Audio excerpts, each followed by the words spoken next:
Hi all, this is Anjali. Welcome to my channel. आज हम discuss करने जा रहे हैं syllabus for computer system and architecture for BSc honours students from DU, that is Delhi university.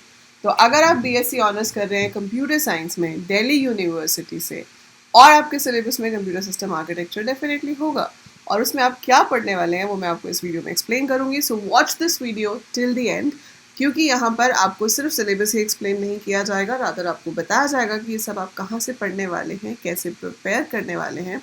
As well as we will also be doing the PYQs, जो previous year questions में आपके पास paper में क्वेश्चंस आते हैं, उनको अटेम्प्ट कैसे करना है, असेंबली लैंग्वेज कोड कैसे करना है, everything I tell you in the video.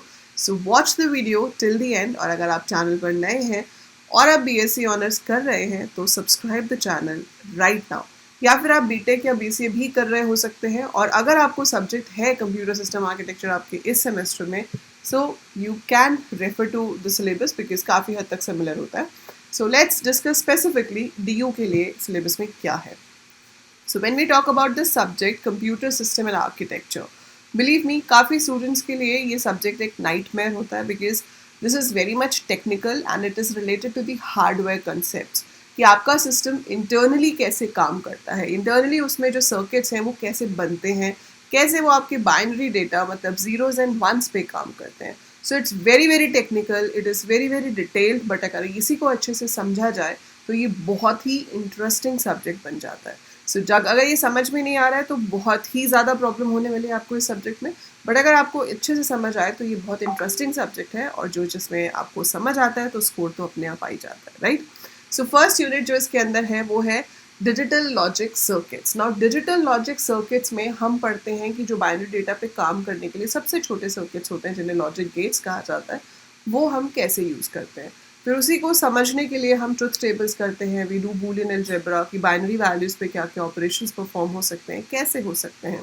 We create digital circuits, तो डिफरेंट तरह के सर्किट्स आप बनाओगे, बूलियन एक्सप्रेशंस को सॉल्व करोगे एल्जेब्रिकली भी, and as well as we use K maps जिसकी हेल्प से हम बूलियन एक्सप्रेशंस को सॉल्व करते हैं। So that all you are going to study here.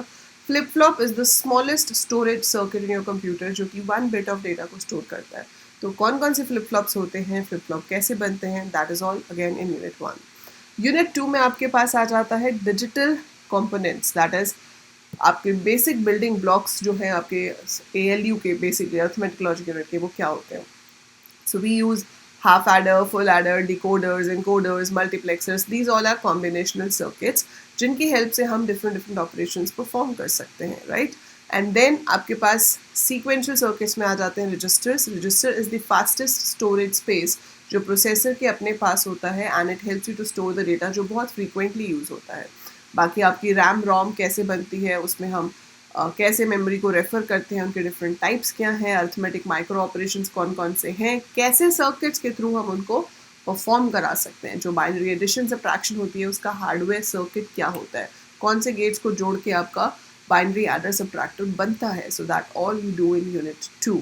Unit 3 is data representation in basic computer arithmetic. इसमें हम नंबर सिस्टम्स पढ़ते हैं, that is binary, octal, hexadecimal, decimal, चारों नंबर सिस्टम्स क्या हैं, किस तरह से एक नंबर सिस्टम से दूसरे नंबर सिस्टम में वैल्यू कन्वर्ट होती है, उसका क्या प्रोसीजर है, उसके न्यूमेरिकल्स आप यहाँ पे पढ़ते हैं।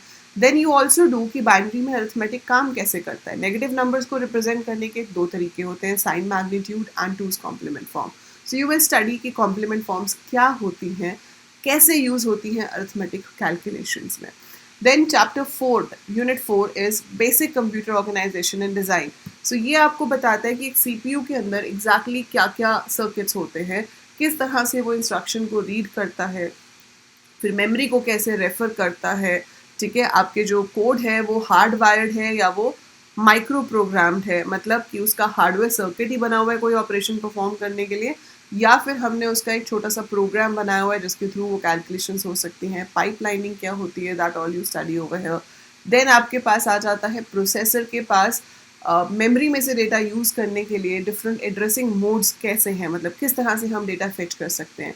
एक इंस्ट्रक्शन के एग्जीक्यूट होने का क्या साइकिल होता है, एक इंस्ट्रक्शन अगर बीच में रोक दी जाए जैसे हम इंटरप्ट कहते हैं, सो आप यूनिट 4 में पढ़ते हैं इंटरप्ट का साइकिल क्या होता है, कैसे हम उसको यूज़ करते हैं। फिर प्रोसेसर में भी आगे सब डिविजन कैसे होता है, रिस्क सिस्टम्स क्या होते हैं, सिस्क सिस्टम्स क्या होते हैं, that is reduced instruction set and complex instruction set. So all that you study in Unit 5. Unit 6 is memory and input output organization, कि आपके पास डिफरेंट जो मेमोरी है उसमें डेटा एक जगह से दूसरी जगह पे कैसे जाता है, सीपीयू उसमें क्या रोल प्ले करता है, और अगर मैं बिना सीपीयू के इनपुट आउटपुट डिवाइस से सीधे रैम में डेटा भेजूँ तो उसे हम डीएमए कहते हैं, जैसे हम कहते हैं डायरेक्ट मेमोरी एक्सेस. बहुत ही इंपॉर्टेंट टॉपिक है, 100% क्वेश्चन इसके ऊपर आता है. So that is DMA. So ये सब आपके सिलेबस में है. And the book which you have to follow for this is Morris Mano. ठीक है, आपको 2 बुक्स यहाँ पे रेफर की हुई हैं, बट मेरी personal preference with so much of years of experience I would say you should get Morris Mano for this. Comments में लिख के मुझे बताओ अगर आपको ई बुक चाहिए. So write in the comments कि ma'am please share the ebook. तो definitely I share the link of the ebook with you. ठीक है, अगर आपके पास एक्चुअल हार्ड कॉपी है बुक की तो अच्छी बात है, क्योंकि उसको आप कहीं पे भी रीड कर सकते हो. वैसे तो अब ई बुक भी हम फ़ोन पे भी रीड कर सकते हैं, किंडल पे भी रीड कर सकते हैं, right. So you have option for that. So do right in comment and let me know if you need it. And इसका प्रैक्टिकल भी है आपका. अब आप बोलोगे कि मैम ये तो सारी थ्योरी थी, इसमें प्रैक्टिकल में क्या आएगा. अब इसमें प्रैक्टिकल करके नहीं देखना, लेकिन लिखने के लिए आ सकता है. आपको एक सिस्टम की ऑर्गेनाइजेशन दी हुई है कि इसमें क्या क्या इंस्ट्रक्शन कोड्स हैं, क्या मेमोरी एड्रेसेस हैं, एंड अकॉर्डिंगली आपको इसका रजिस्टर सेट वगैरह डिज़ाइन करके बताना है. Then you also get programs to write in assembly language. So ये प्रोग्राम्स हैं आपको जो आपको असेंबली लैंग्वेज में लिख कर दिखाने हैं. सो वो मैं आपको कराऊंगी कि किस तरह से लिखने हैं, कैसे हम असेंबली लैंग्वेज में कोड लिखते हैं ताकि वो इन ऑपरेशंस को परफॉर्म कर सके. इसके लिए हम रजिस्टर ट्रांसफर लैंग्वेज यूज़ करते हैं. ठीक है, असेंबली लैंग्वेज का मतलब होता है कि हर चीज़ को हम किसके फॉर्म में देते हैं, निमोनिक्स के फॉर्म में, सिम्बॉलिक कॉन्स्टेंट्स के फॉर्म में. And it is a low level language. We need an assembler जो असेंबली लैंग्वेज के प्रोग्राम को मशीन लैंग्वेज में कन्वर्ट करता है और फिर एग्जीक्यूट होता है. बट आपको असेंबली लैंग्वेज यहाँ पर कैसे यूज़ करनी है वो आपको मैं पूरा कराऊंगी. और कहाँ पे कराऊंगी, चैनल पे ऑलरेडी प्लेलिस्ट है जिसमें आपके फर्स्ट 3 यूनिट्स के काफ़ी टॉपिक्स ऑलरेडी कवर्ड हैं. सो फर्स्ट 3 यूनिट्स के maximum topics are covered in that playlist. And I will make sure that by end of October आपको ज़्यादा से ज़्यादा कंटेंट इस चैप्टर का, इस पर्टिकुलर कोर्स का मिल जाए. बट उसके लिए आपको एक काम करना है, आपको भी वीडियोस को ज़्यादा से ज़्यादा शेयर करना है.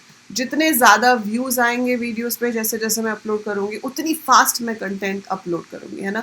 Because if I am taking out time, I am making a video, I am uploading it and I see कि पढ़ने वालों को तो इंटरेस्ट ही नहीं है, then obviously I get demotivated to upload for that particular topic, है ना. अब मान लो मैंने इंस्ट्रक्शन साइकिल की वीडियो डाली, अब उस पर अगर सिर्फ थोड़े से व्यूज़ आ रहे हैं तो मुझे भी लगेगा कि पढ़ने वाले ज़्यादा इंटरेस्टेड ही नहीं है.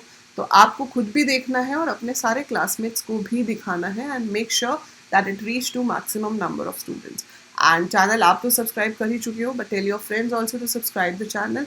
And every time you watch a video, ठीक है, चाहे आप पुराने स्टूडेंट हो, चाहे आप पुराने सब्सक्राइबर हो, but every time you watch a video and you think it's useful to anyone, so please do like the video, right?